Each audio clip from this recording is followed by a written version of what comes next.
So hello, good evening.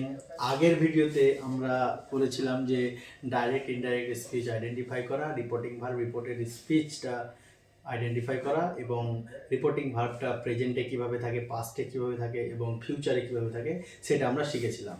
তো আজকে আমি যেটা একটা শখের মাধ্যমে দেখাবো যে রিপোর্টিং ভার্ব যদি পাস্ট টেন্সে থাকে, অর্থাৎ সেড বা সেড টু এরকম দিয়ে যদি থাকে, তাহলে আমরা যে টাইম এবং কিছু প্লেসের পরিবর্তন করতে হয়, এগুলো আমাদেরকে কিন্তু মুখস্থ করে নিতে হবে, ঠিক আছে? তো সেই মুখস্থ করার জন্য আমি ছকটা তোমাদেরকে বোর্ডে দেখিয়ে দিচ্ছি, এটা তোমরা অবশ্যই পড়ে নেবে একবার।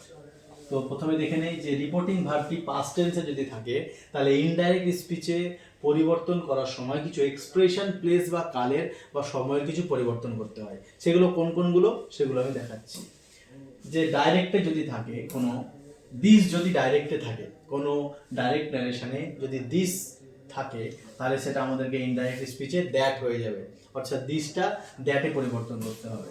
নেক্সট, দিস যদি থাকে ডাইরেক্টে, তাহলে সেটা হয়ে যাবে দোজ। নাও যদি থাকে কোনো ডাইরেক্টে, তাহলে ইনডাইরেক্ট ন্যারেশনে চেঞ্জ করার সময় সেটা আমাদেরকে দেন করতে হয়। পরবর্তীতে হেয়ার যদি থাকে, তাহলে সেটা ইনডাইরেক্টে চেঞ্জ করার সময় দেয়ার। টুডে থাকলে that day,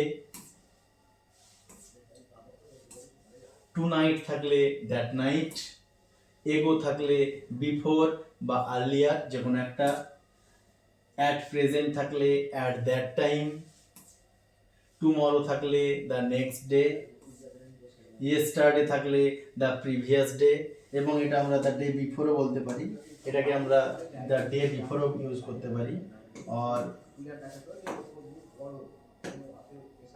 the day before, the day before এটাও আমরা লিখতে পারি যদি ইয়েস্টারডে থাকে, ঠিক আছে? লাস্ট নাইট থাকলে the previous night,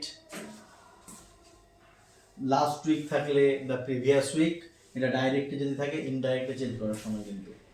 next week থাকলে the following week, the day before yesterday থাকলে 2 days বিফোর। আমাদের এইগুলো কিন্তু ইউজ করতে হবে, ঠিক আছে? এগুলো ডাইরেক্টে যদি থাকে, তাহলে ইনডাইরেক্টে করার সময় আমাদেরকে এইগুলো কিন্তু চেঞ্জ করতে হবে, এটা মাথায় রাখতে হবে। এগুলো প্রোনাউন, এগুলো হচ্ছে টাইম এবং টেন্স চেঞ্জ। এরপরে কিছু প্রোনাউন চেঞ্জও হয়, সেই প্রোনাউন চেঞ্জারও কিন্তু আমি ছক তোমাদেরকে দিয়ে দেবো, এগুলো কিন্তু তোমরা মুখস্থ করে নেবে। ন্যারেশন চেঞ্জ করার সময় এগুলো কিন্তু খুব গুরুত্বপূর্ণ। টাইম, টেন্স, এগুলো চেঞ্জ এবং প্রোনাউন চেঞ্জ, এই তিনটে জিনিস আমাদের কিন্তু মুখস্থ করে এবং মাথায় রাখতে হবে ডাইরেক্ট থেকে ইনডাইরেক্ট ন্যারেশন করার সময়, ঠিক আছে? তাহলে আজকে এইটুকুই, ধন্যবাদ।